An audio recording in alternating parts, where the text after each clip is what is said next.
Hey, party people! Welcome once again to the Party of One podcast, the actual play RPG podcast where the gaming table is always set for two. I am your host as always, Jeff Stormer. This week, friend of the show Erika Chappell returns for another playtest of her new game, Kickstarter smash hit sensation Flying Circus. This time, we are taking the game from fantasy to history, stepping into some World War II fighter jets, and playing out the famous Battle of Britain. It's really, really good, and I can't wait for you to hear it. 3 quick things before we dive in, though. 1, thank you so much to everybody who stopped by, hung out with me, played games with me, and attended our 2-player role-playing games panel at PAX Unplugged this past weekend.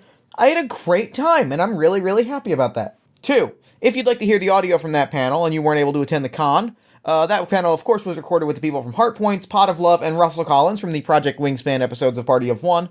You'll be able to find that later this week on the newly redesigned Jeff Stormer Patreon at patreon.com/JeffStormer. As I mentioned last week on the show, I redesigned the Patreon to reflect the sum total of my podcasting, game design, and community support efforts. You can find all of that at patreon.com/JeffStormer. Of particular note is the fact that we are at $65 a month. If we hit $100 a month, I will go to the Olive Garden, play the Olive Garden LARP with my friends, and record a podcast about my experiences after the fact. Despite the fact that the Olive Garden continues to refuse my tweets, I will do this for you, my fans, and my friends. And lastly, just as an audio note, this is a playtest, and this is a more alpha playtest than we sometimes feature on the show. So expect a little more mechanics talk and a little more sort of changing rules on the fly and figuring out how rules work. It's a little bit rougher from a gameplay perspective than we normally feature on the show. But the story is great, and I think it's also valuable to hear that kind of playtest in action and hear rules being worked out on the fly. I really like how this turned out, and I think you're going to enjoy it as well. And with all that said, let's throw it over to me in the past so that he can get started with the show. Take it past me. Thanks, future me. This week I am sitting down once again with my good friend Erika Chappell. Erika, thank you so much for coming back on Party of One. Thank you so much for having me. So Erika, what's going on with you? What do you got going on at the moment? Tell the listeners at home anything that you might want them to know about, any cool stuff that you've got going on, that sort of things. Cool, so obviously I'm working on Flying Circus, seeing as the Kickstarter was a ridiculous success. Redonkulous, I believe, is the Kickstarter term. I believe that is their preferred term. I mean, like, literally quit my own job, my old jobs, and, like, do this full-time, like, redonkulous at this point. It was pretty successful. It was solid. Yeah, it was solid. So, I've been sort of revising Flying Circus to make sure it is, like, worth for almost 40,000 Canadian money. Which means a lot of, like, adjustment and little tweaks and playtesting. I've been playtesting it, like, into the ground, basically. I ran it at Gen Con. I've been running all of the future expansions, one of which we'll be playing today. Yes, indeed. And I've been working on art. I can officially announce on this podcast, actually. Whenever it comes out, I will post the actual announcement on the Kickstarter as well. So this is a exclusive announcement. Yeah, the Flying Circus book will be coming out in color. Oh my goodness, that's awesome. That's super exciting. Yeah, I moved some money around in the budget and figured out how to do it. That's awesome. That's, like, super awesome. Yeah, it will look as Ghibli as it should. Good. Capital G, good. Yeah. So, what we're playing today, though, is one of the expansion type deals, the stretch goals. The other thing I've been doing is I've been writing other role-playing games to prevent myself from going insane during the building of Flying Circus. So I'm writing a cyberpunk game, which I'm doing a stream about tonight at time of recording. Oh my god. And I'm writing a Science Exalted game. Nice. I'm very excited. I'm very excited for both of those. I've been following your updates on them, and they both look really neat. Yeah, but today, Flying Circus. Flying Circus. Today we are playing Flying Circus. We are playing one of the expansions. We are playing the Historical Air Combat expansion. Specifically, I believe I'm going to be fighting in the Battle of Britain today. Correct. Good. I'm very excited. Yeah, so do you mind if I do like a quick background thing? Please. So the Battle of Britain is the world's most famous air battle because it is one of the first battles to be fought. I think it is actually the first battle fought entirely with aircraft. Nice. That is like a major battle. And it was the attempt by the German Luftwaffe to basically suppress British air power and achieve air superiority over the British Isles from the French coast that would then hopefully allow uncontested landing of paratroopers and eventually, keep the Royal Navy bottled up and allow German landings, or just cause a British surrender. Mm-hmm. Either way, the idea was to kick Britain out of the war so that they could get on with their horrible, horrible plans to the east. Yes. But they made a few hilarious tactical blunders. They made they desperately underestimated the British Air Force and overestimated their own forces. And it caught up with them, and the Battle of Britain was a resounding success for the British, which transitioned into them giving up at achieving air superiority and instead trying to bomb Britain into submission during the Blitz. We've already played a game about the Blitz. We have already played through that game, and we saw that it did not go well for the people on the ground. Yep, but in today's game, we will be playing the part before that, before German bombers were just indiscriminately bombing London and trying to scare people. Right now, the Germans are, doing their best to actually achieve victory through air dominance. And so we're playing the same date in history in September 1940 as we are recording. So it is August 29th. Mm-hmm. This is the closing stage of the opening portion of the Battle of Britain, the part where the Germans were just trying to suppress British air power. That means they were bombing radar stations, airfields, weapons depots, things like that. And this was the part that was actually effective.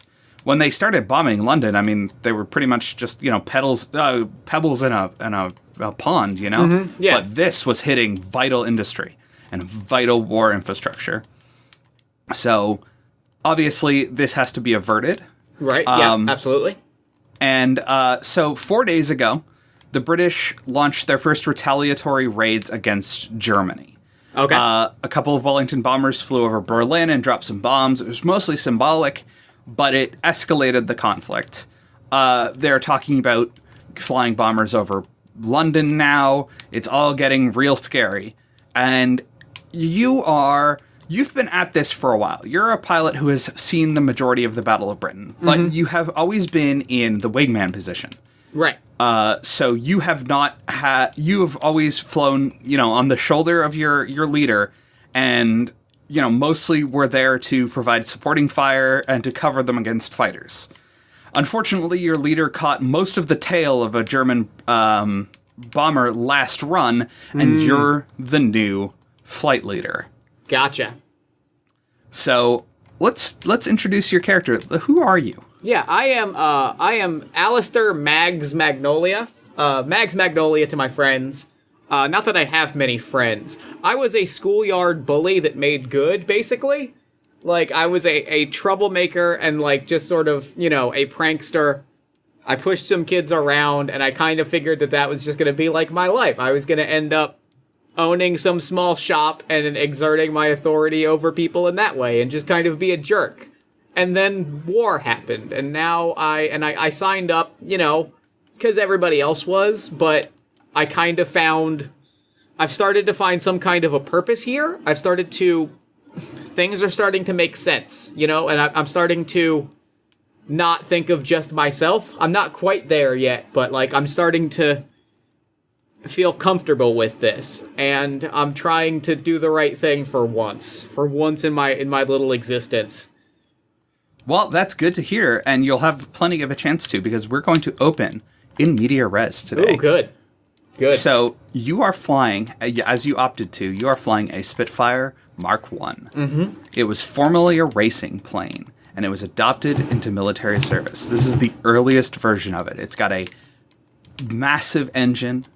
It's got 4 machine guns on each wing. It's sleek, it's fast, its oval wings can be recognized from anywhere.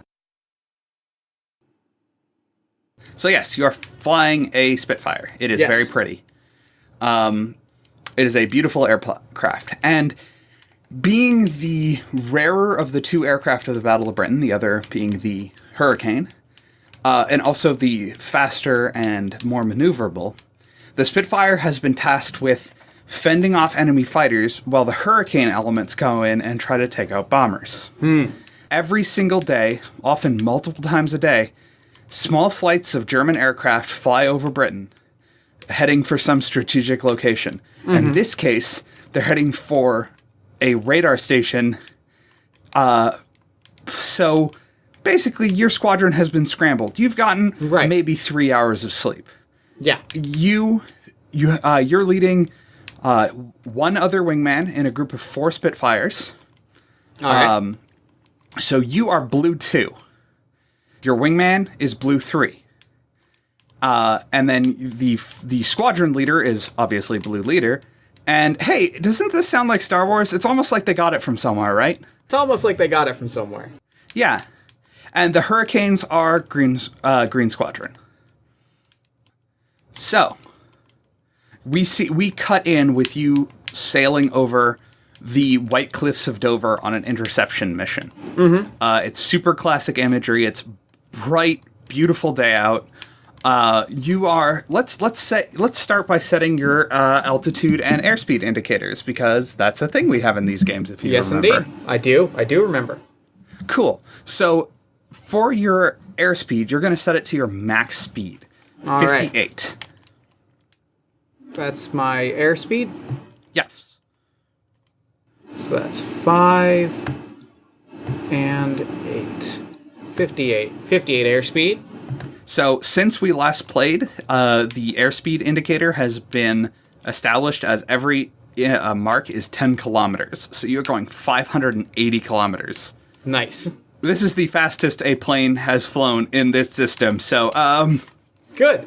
Oh yeah, Matt. Side note, this is a playtest. Things might go horribly wrong, things might crash and burn, but that's flying, you know? That's yeah, exactly. We are experiencing the thrills of flight just as Mags is, just with less risk of, Actually combusting. Yeah. Cool. And for your altitude, we are going to be flying at altitude 20. All right. Altitude 20. So you're 2 kilometers off the ground. That's actually fairly low. The Battle of Britain was fought mostly at low altitude because the German bombers were mostly low altitude bombers, and they were bombing during the day, so they were trying to be accurate. That makes sense. All right, perfect. So you're sweeping in towards a contact that the radar station has picked out.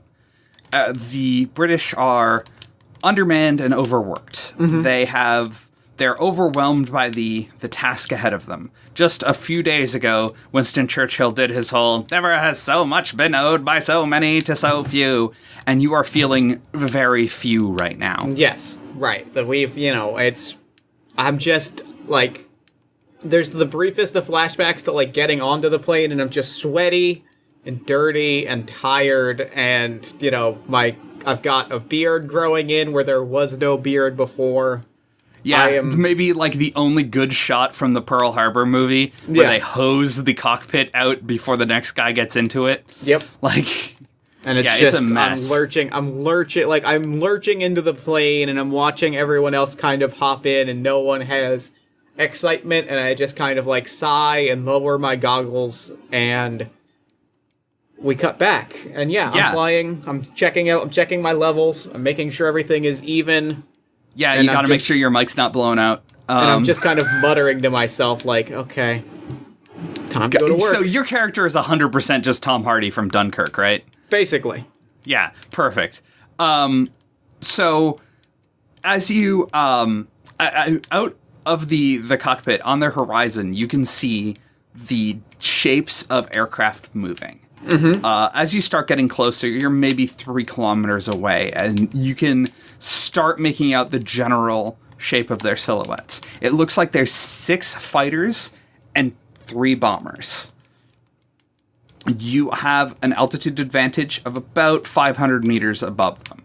Okay.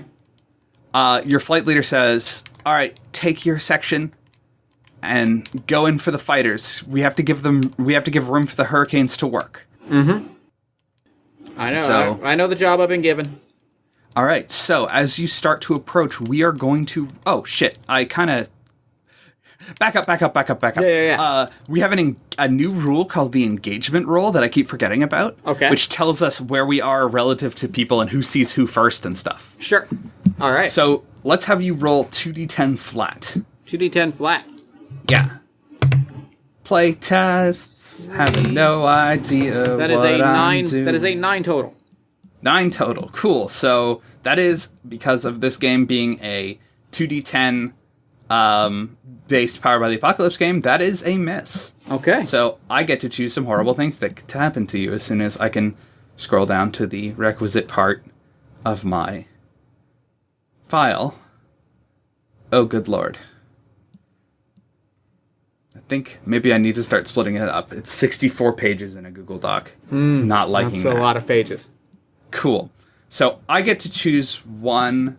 Okay, so I'm going to say you spot them, but they're above you. They're 500 meters above you right now. Okay. And they've clearly spotted you first because the 4 of the fighters are moving ahead of the main pack to sort of, screen for the bombers. And your main advantage here is the fact that you guys are still in your formation and you're not totally screwed, but it's going to be a rough start. You like to usually get the drop on your foes. Yeah. So, what do you do as you come in on your target? I hold up, I hold up one hand and I sort of brush it in front of the side of my face in sort of a slight chop motion. Good news. You have radios. Oh, goodness. Oh, good. I know. I forgot You also all about have that. oxygen masks, meaning you can that's also fly gonna at be like real real altitudes. That's going to be real helpful. All right, yeah, I hop on the radio and I'm like, we hang in formation. We stick to the plan. They're coming at us. They're coming at us hot. We stay in formation. We take the advantages that we got. We go hard, we go fast, and we take them out on our own terms. Cool. So, as you start moving towards the pack, Blue Leader and his wingman start climbing. So they start, trying to make as much altitude as they can before the other bombers getting here, slowing down along the way. Do you want to maintain your speed, or do you want to? Would you prefer to climb as well? I think I'm going to prefer to climb as well. We stick together. That's how we get out of this. That's how we get through this. New climbing rules. It's really simple now. It's just me reading these rules. Just trade speed for altitude 3-to-1. All right. So every 3 points of speed you reduce, you get one speed. You get one altitude. They are 500 meters above you. Okay. So 5 units. Right. So they're at 25.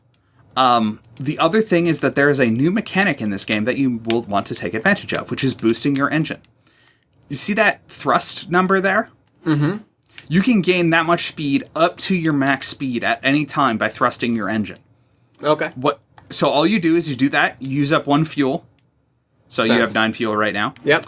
And you increase your engine's RPM by 1. Eventually, when you have an opportunity, you can check your instruments to be like, oh, cool, my engine is catching fire. And, you get that dramatic shot of looking down at the instrumentation panel and then looking back up to see something horrible happen to you. It's basically, you get to clear the track and then something terrible happens to you. Yeah. But you want to do it because the longer you leave it, the worse it will get exponentially. And I can force you to check your instruments as a hard move. Got it. Well then, yeah, I'm gonna. What did you say? Run my engine or boost my engine? It is a boost. I'm gonna boost my engine. Sorry, go ahead. You're gonna spend your speed first and then boost because you're already at your top speed, and your boost cannot take you above your top speed. So I want to gain 10 altitude to come out above them. Cool. So I would want to spend 30 speed. Yes. All right. We'll do exactly that, and then I'll do that, and then I'm going to boost my engine after that. Yep. So that's going to leave me at 38. 38 speed, 25, or 35, 30 altitude. Cool. So you are now above them, and now you can boost your engine. So you would gain 20 speed on the spot. 20 speed.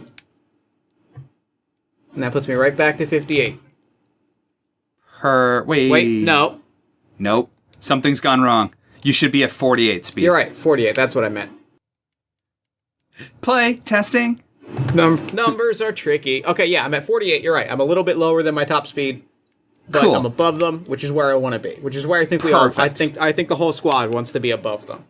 Yeah. Unfortunately, you went ahead and ran your engine really hot. So I'm just gonna move your RPM meter up a little bit. Okay. To achieve this, and you've lost some top speed in the process. Whereas flight leader, blue leader, only managed to make it roughly to their level. So him and his wingman get, the German fighters scream by them at full speed. Tracers start whipping past one another, and he is currently outnumbered as you finally reach the altitude you're aiming for below. The bombers are still 1 kilometer away on their side. The hurricanes are about 1 kilometer back on your side. All right. What do you do? I'm gonna try to turn the plane, get into position where I can shoot them from behind. Is the ideal. So if I sort of leapfrog over them, or if I can just kind of turn in air, whatever's going to be easiest to. Now that I'm above them, getting behind them is sort of the ideal, and then just sort of firing in a downward motion. Perfect. All right, yeah. So you want to get behind them and then dive on them. Yeah, that sounds. Yeah, and then I'll open fire as I dive. Yeah. Cool. So here's what's going to happen. We're first things first. To turn around, you're going to use a twist. This is an action that was sort of rolled into combat actions before, but has been broken out. So all you do is reduce your speed by the tens place of your current speed. Got it. So I'm to 38. No. You're at 48, so you're reducing your speed by 4. Oh, got it. Oh, I see. I see. I guess 1/10 of your current speed. Yep. Okay, got it. So I'm at 44. Yes. Perfect. So that's the speed you lose as you jam on your rudder and you come about. And now we're going to roll a gained advantage. You're going to try to get into position behind one of the enemy fighters. The enemy fighters, there's 4 of them currently engaged in the fight. And they are sticking in groups of 2, just like you are. So you pick one of the groups kind of at random, because neither of them really have priority at the moment. And you're going to roll 2d10. And you would say that this is probably Actually, I'm going to say this is a pretty cautious maneuver. You're not diving right in on them or whatever. You're setting up your attack run before getting on their level. So I'm going to say, roll me 2d10 plus calm. Okay, that is a 17 minus 1 is a 16. Cool, so that is a full success. Perfect. So with a full success, you can tell, basically, whatever you wanted to happen in that maneuver happens. Yeah. So you successfully maneuver, and you've set up for a perfect diving attack onto your foe. So you've done it. You're set up for an attack. What do you do? Open fire. Start just hit the guns, hit the trigger. Sort of smile and just, let rip. Do you want to get close to them, or are you going to attack from your current altitude, just nosing down a little bit? That's a good question. What's going to be your guns are most effective up close? Then let's dive. Then let's get a little closer. Then let's dive in. Cool, excellent. So let's start diving. When you dive, you trade altitude for speed 4 to 1. So you gain speed much faster when you're diving than when you're than you gain altitude when you're climbing. So let's dive all the way down to their level. So that's 25. So 20. That's 20 speed. Yep. So that's 64, which is faster than my maximum speed, which I imagine means something bad is going to happen. Nope. The speed you want to look for there is your strain of 90. If you go over 90, then you're going to start having some problems. Perfect. And for the record, the sound barrier is 120. Okay. It's actually within reach in this. Don't, but right. Yeah. No, theoretically. Let's not do that. But I appreciate knowing that I could if I wanted to. So as you dive in and you start making your attack. So roll me 2d10 plus hard. All right. That is a 15. Nice. Do you want to make that a full success? I would love to. Cool. Guess what? Remember how you could spend speed before to gain better successes? Yeah. Cool. So, by the way, you and the 109s that you're fighting, the BF 109s, have the same handling, so there's no modifiers. That won't be the case when you fight the bombers.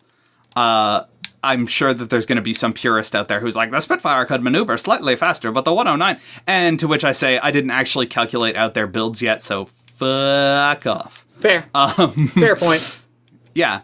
So don't at us, nerds. Yeah, don't at us. I'm at me plenty about this shit. So what you're gonna so you have your 15 now. As you might recall from the last time, you can spend airspeed to get +1s on a 1-to-1 basis. Yep. But there's a fun new trick. Okay. Because there's G-forces now. So, and that is particularly important when you're going this fast. So here's what's going to happen. You're going to spend 1 speed to get a +1 and bring this to a perfect success. All right. You will then take a -7 penalty to your next roll, which is 1/10 your current speed, rounded, of course. Yep. Plus the speed difference that you spent. Yep. That's not great. That's a high number. You still want to do it?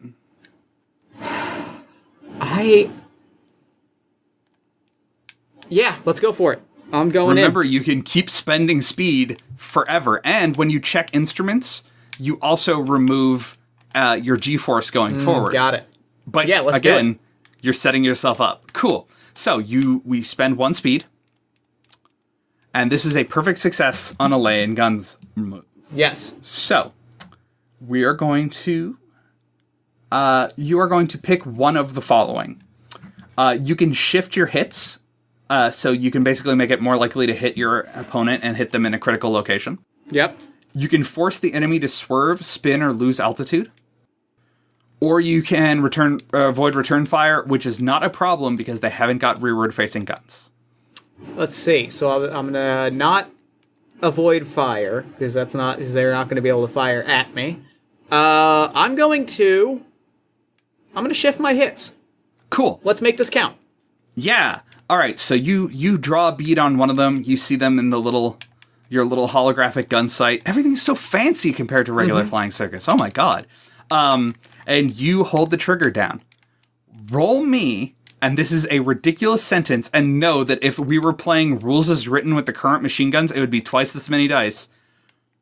Roll me 16 d20. 16 d20? All right. Should I add them together, or? We're just going for the results of each one. If we had to add them together, I would murder myself and everyone around me. All right. I'm going to pull up a dice roller then. That is a good idea. That's a lot of dice. 16 That is d20. a lot of dice. All right. I'll read them off one by one. Cool. They have the same... Actually, this is going to be really easy. They have the same hit locations as you, so just check your own hit locations. All right. So I got 2 9s. I got 2 9s, which are...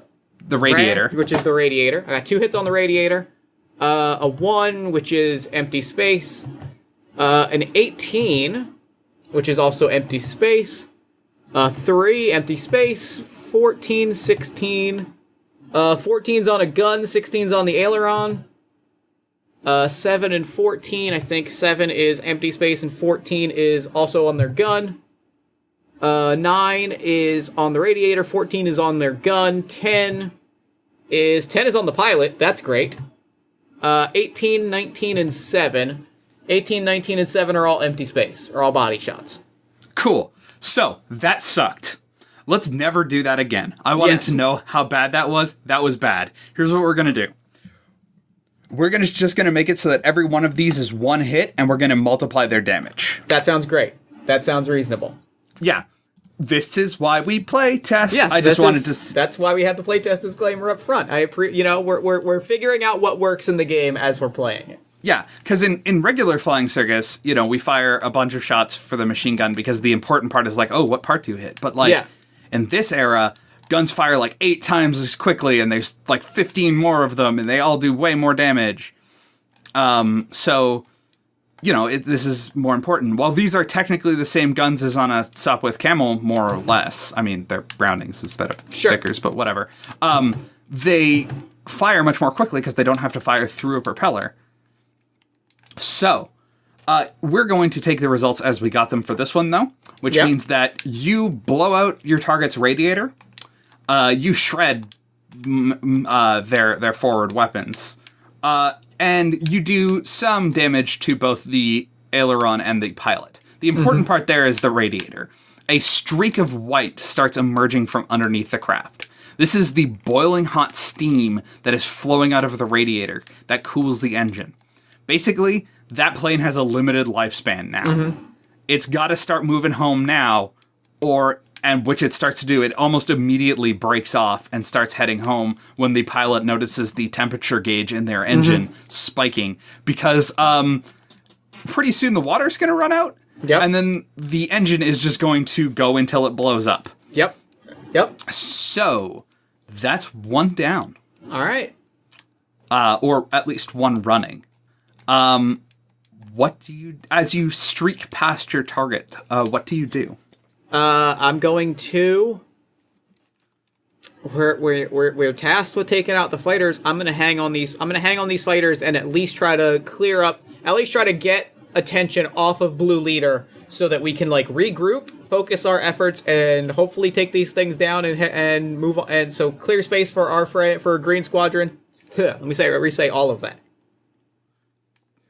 So my goal is to make sure the Blue Leader is not overwhelmed. Because if we can take attention off of Blue Leader, we can regroup. We can overpower these fighters, clear out space for Green Squadron to take out the bombers. That's what we've been tasked to do.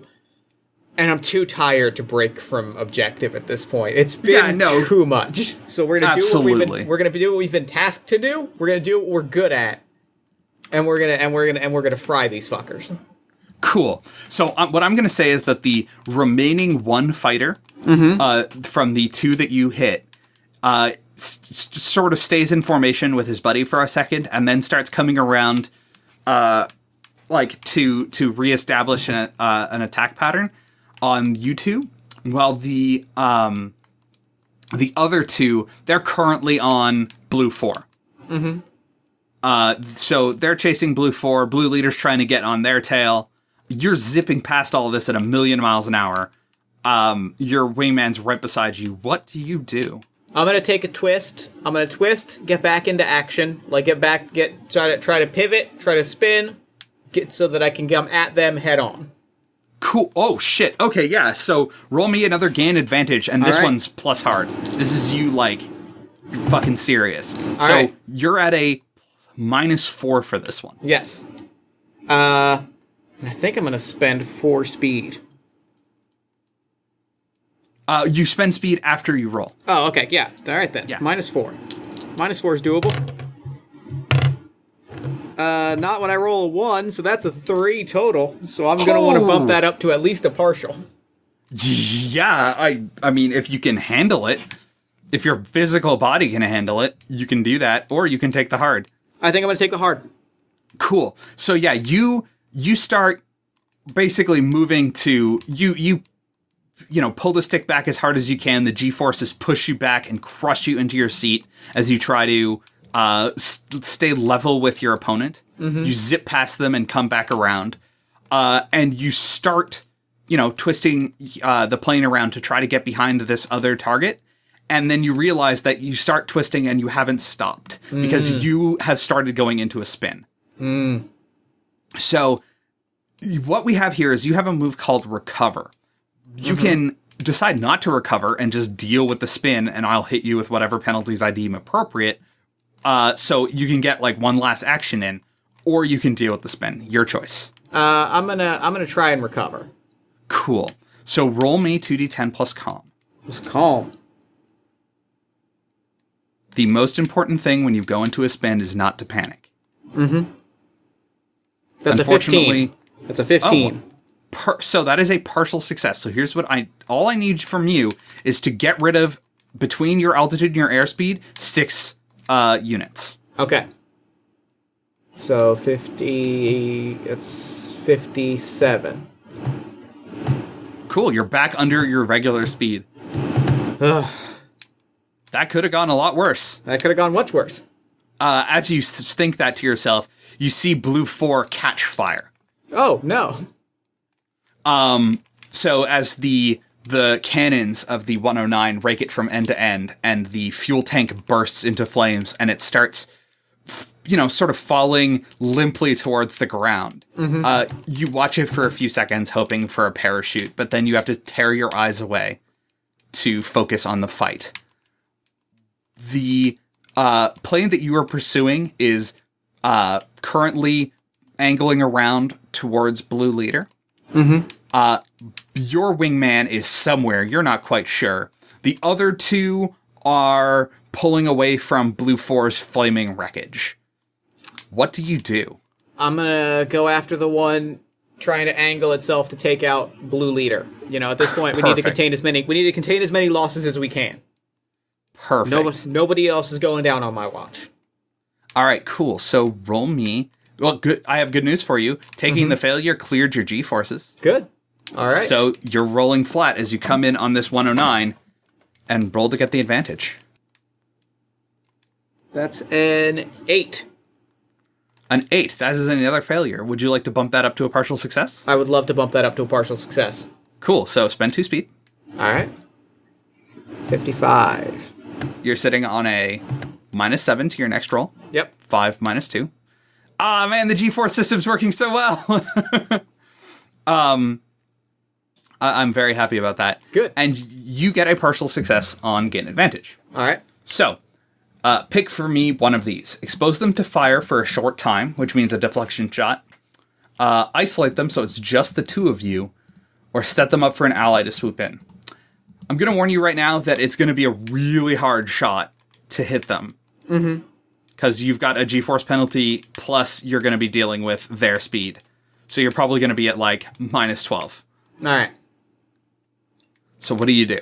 What do I do? If I'm not going to hit him, at least I can hang on, So set up for an ally to swoop in, or isolate it so it's just the two of you. So that sounds like what you want to do there. Yeah, I think isolate it so it's just the two of us. Cool. So you nose after it, you fire a quick burst, and it force him to turn away from Blue Leader. Blue Leader regroups with your wingman, and they start in towards the two escaping fighters that are heading for the Hurricanes. And you sort of pull him into a fight now. So he's slightly ahead of you, but he's fully aware of you now. So it's going to be a tangled fight ahead.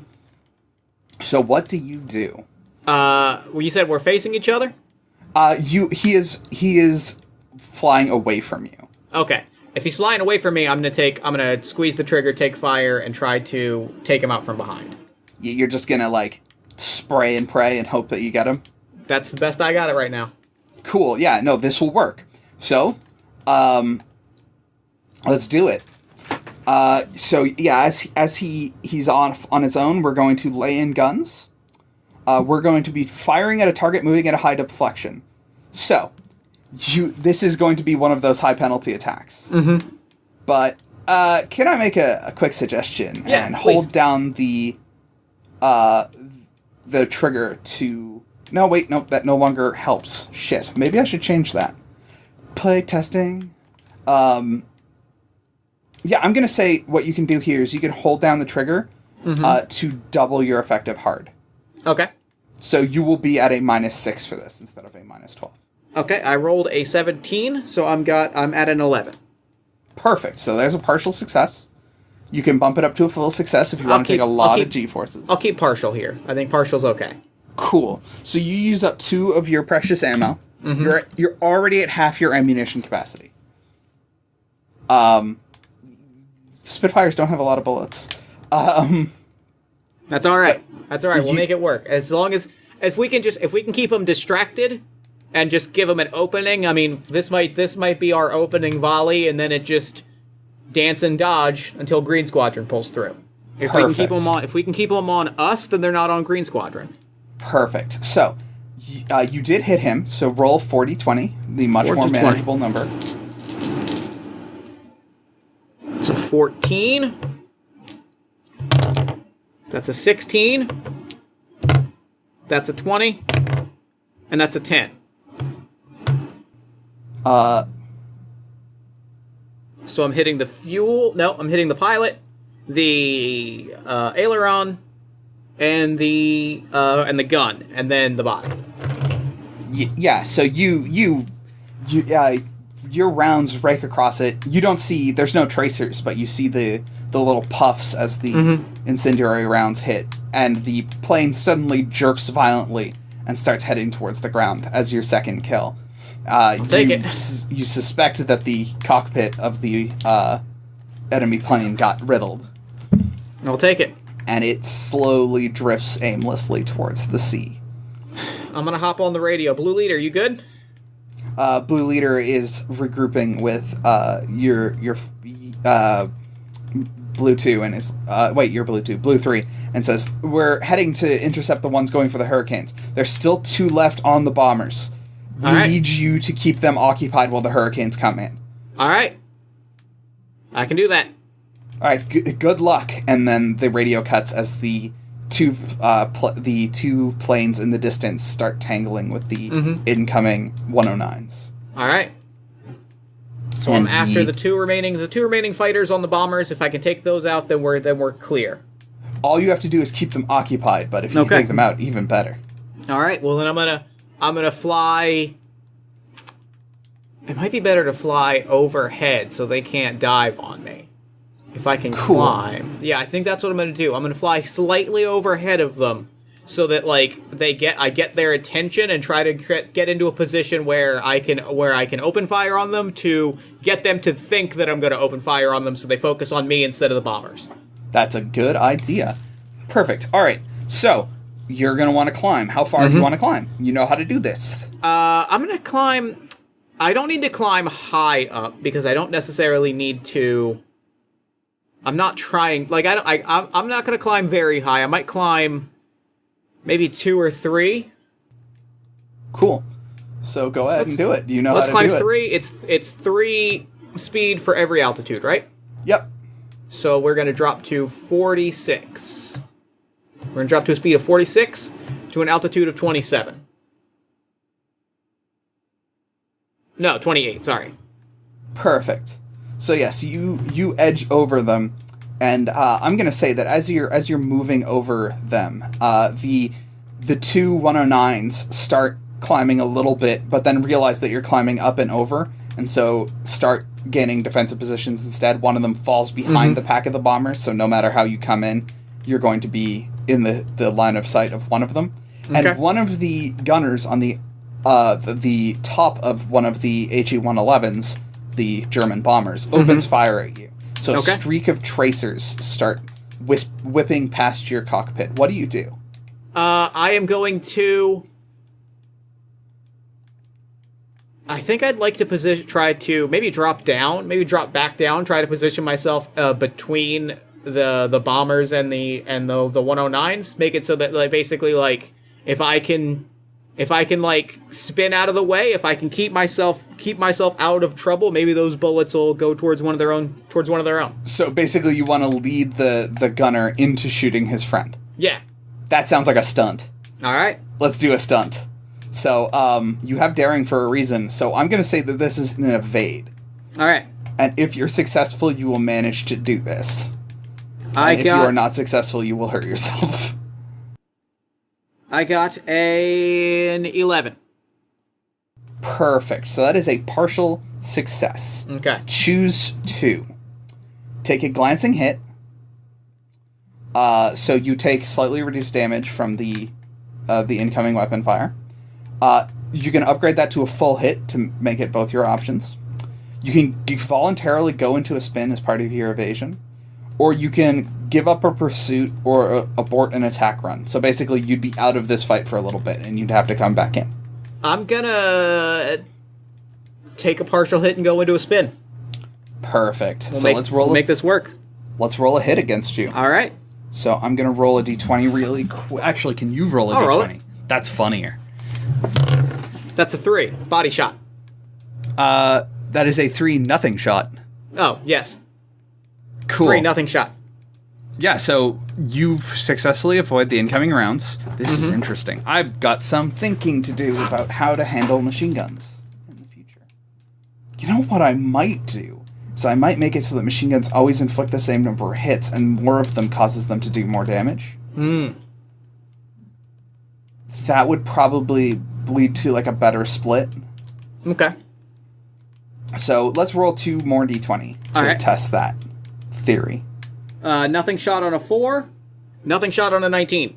Perfect. Yeah. So you successfully managed to avoid getting hit, and you lead some shots into a 109. So do me a quick favor, roll me just 2d20. Let's see what happens to the trailing fighter.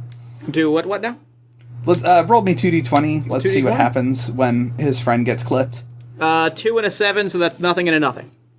Cool. So it did come dangerously close, and the pursuing fighter turns away, presumably yelling something over the radio to, tell those fucking gunners to pay attention to where they're shooting. But you, on the other hand, in your attempt to dodge, you pull the stick too hard, and once again, you're in a nauseating spin. So, do you recover? Do you use one last action? What do you do? I'm gonna recover. Cool. So roll me plus comm again. All right. 15, 14. Cool. I just realized it's at a additional +2. Okay, plus that's 3 16. because of your stability. 17. So I'm learning the rules with you somehow, even though I write it every single day. Well, probably because I write it every single day. I forget what's current. So so that is a full success. You recover without dealing with any problems, and I have really good news for you. You're right behind your foes. Perfect. I got half a round of ammo. That's at least enough to take one of them out. Cool. That you notice that they are actually. Let me just do a quick Google because I didn't set this up properly beforehand. Yeah, you're keeping pace with these bombers quite admirably. So yeah, you are right behind these bombers, and you can see the tail gunners not tail, I guess rear hull gunners. They didn't have tail guns. They are all pointing their weapons towards you. So you have a limited amount of time to make a decision here. So what do you do? I am going to, is this a head-on, or is this not a head-on? You're behind them.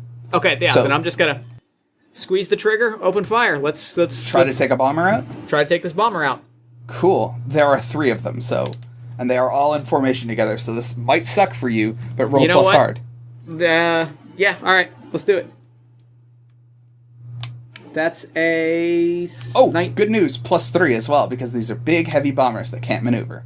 That's a 13, 16. Perfect success. Perfect.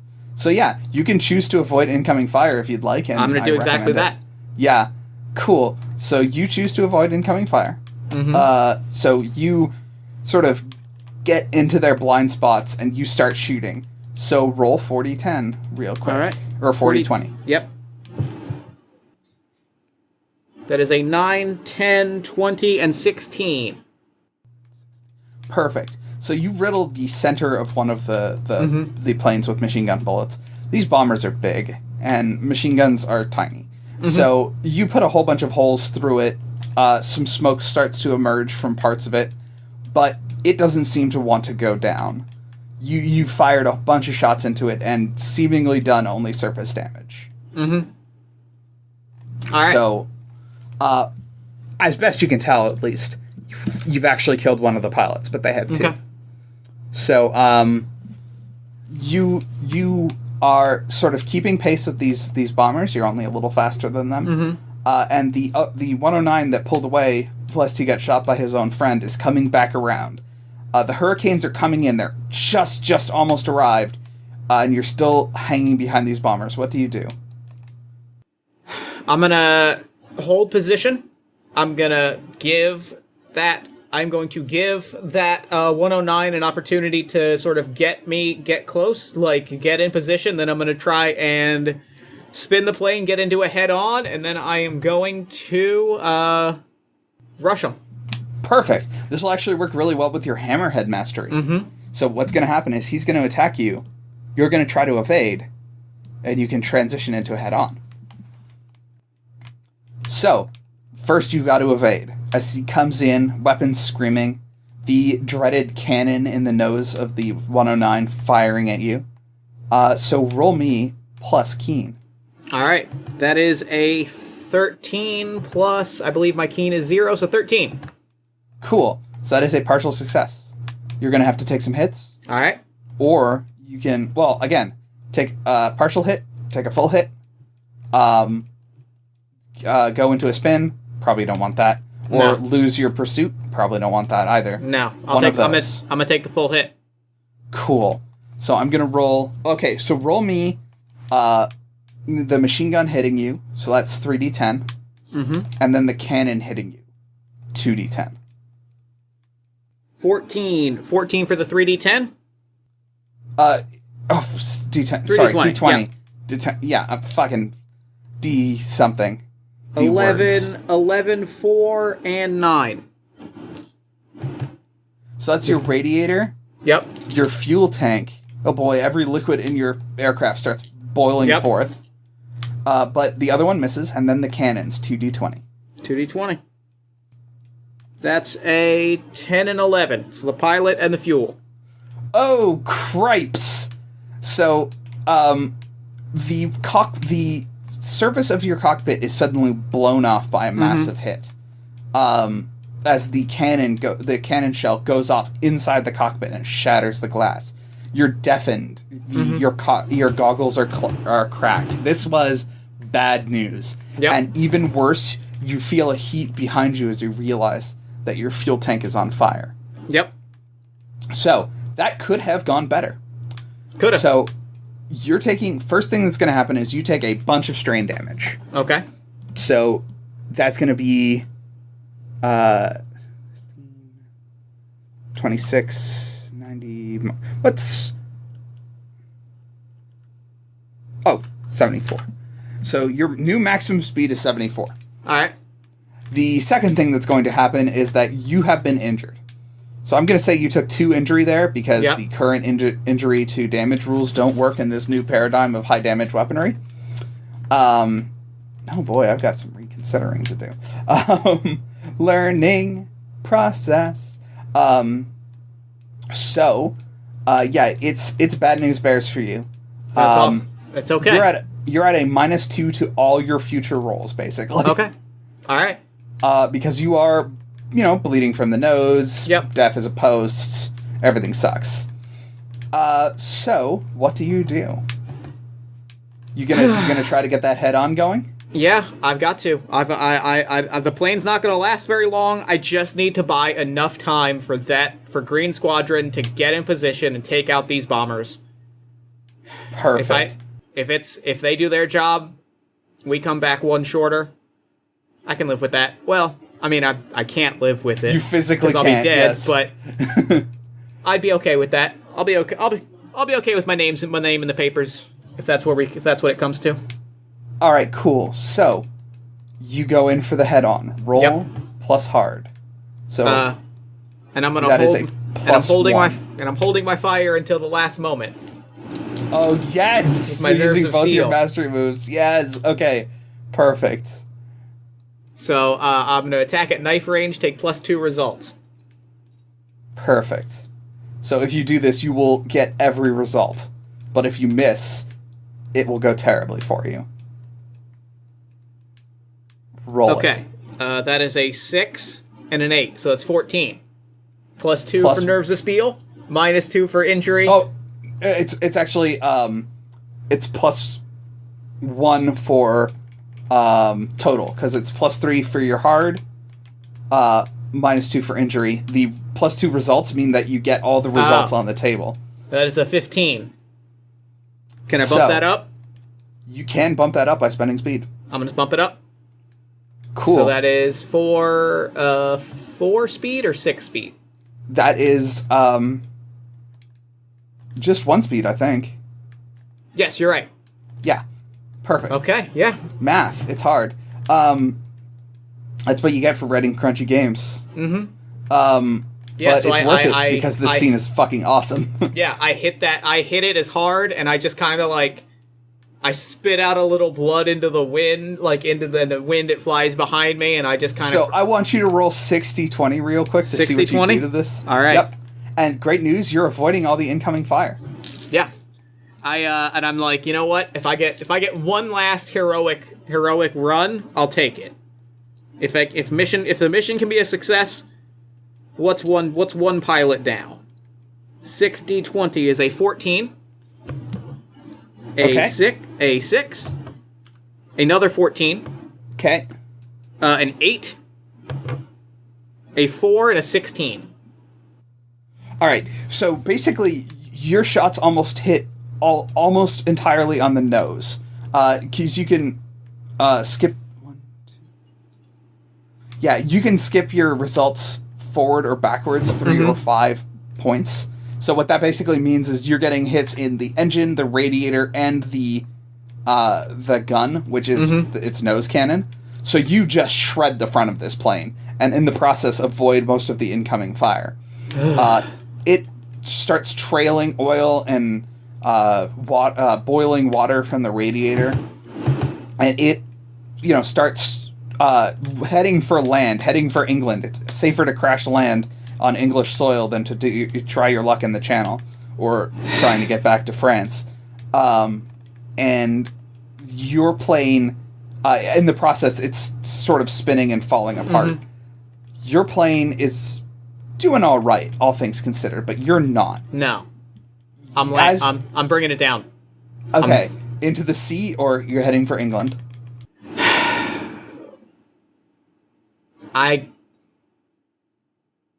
I can at least, fuck, I don't think I'm going to make it to England. Well, I mean, I might. You want to give it a shot? I'll give it a shot. Cool, because you know what that means? I'm coming home. That's what that means. So you pull up next to the 109 that you just attacked. You're bleeding from the mouth and the ears. You're a total wreck. You've pulled your broken goggles off.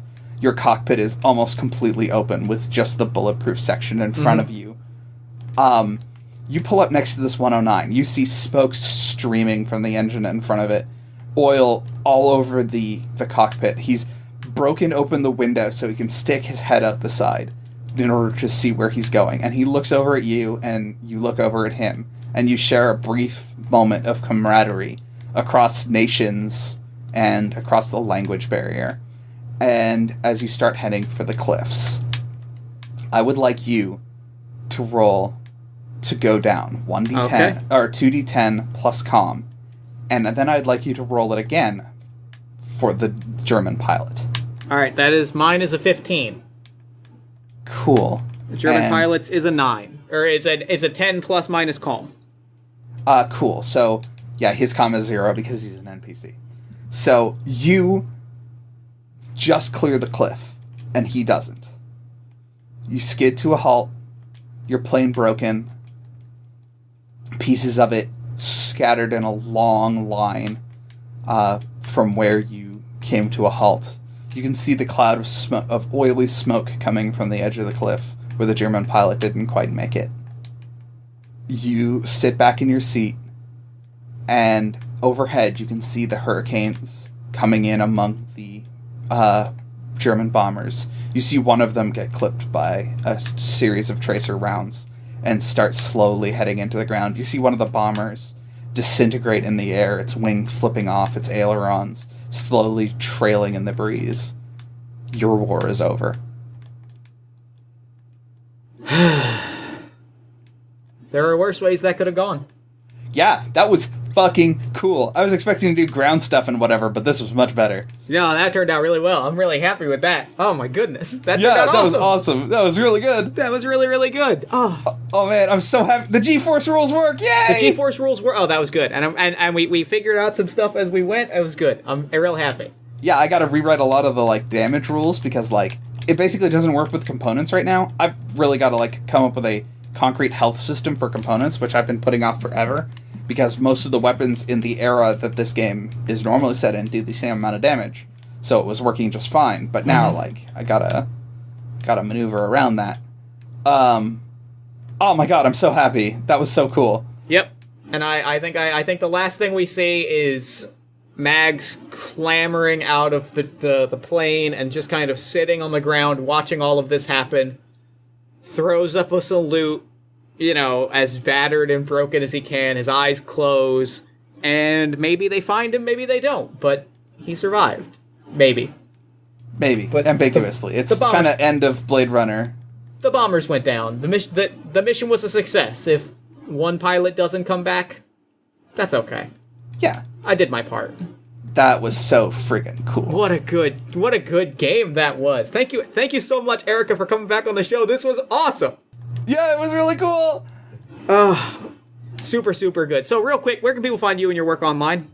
Pretty much the best place to go is to just go to my Twitter, which is at @open_sketchbook. At Twitter. It's the Twitter place. Twitter is a bad website for bad people, but... yes, that is correct. It's a hellscape, but it's a hellscape from which I cannot escape. Because it is... Both true facts, yeah. It is useful for, self-promotion or whatever the fuck. So that's where you can find me for the foreseeable future. Because Mastodon is a cool idea that also subdivides its audience and makes it impossible to introduce people to new things. Yes. Yay! Oh boy, social media is fun, isn't it? Yeah. But yeah, this was a good. This was a good. If you want more good like this, then follow at the Tweeter place, and you can see as this stuff happens. I actually posted the dashboard of Jeff's playing before we started. Excellent. So that could have been you, past you. But it could have been you playing. I guess, is that a meme still? I'm not sure. I don't know what happens to memes after they go away. I know, right? That's my new game. It's good. The afterlife of memes. Good. That's a solid. You play solid as like concept. the oh really owl and ceiling cat. And you try to figure out what's going on, and if you can, in fact, has hamburger. Good memes can has hamburger. Good memes can has That's really I think really what we're all after is just having hamburger. Yeah, actually, I kind of want to go and has hamburger right now. Well, because on that I have note, another freaking stream tonight. Oh my god. So well, on many that podcasts. note, thank you so much for coming on the show. This was a blast, and I'm going to throw it over to me in the future so that he can wrap up with the show. Take a future me. Thanks, Past Me, and thanks again to Erika for coming on the show. That game was awesome. Be sure to check the show notes for more information about Flying Circus and all of Erika's work, and be sure to follow Erika on Twitter at @open_sketchbook.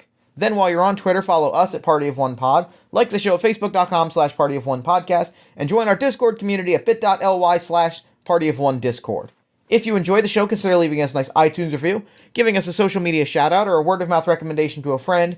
Any of those things help new listeners find the show, which helps us do bigger, better, and cooler things. Or if you'd like to financially support the show, as well as all the games that I create and the community resources that I'm supporting, you can go to patreon.com/JeffStormer and support all of that. In return, you'll get early access to everything I make, early sketches and pitches for RPG and podcast content, and more. That's patreon.com/JeffStormer. If you'd like to hear more from me every single week, I've got a podcast you might love.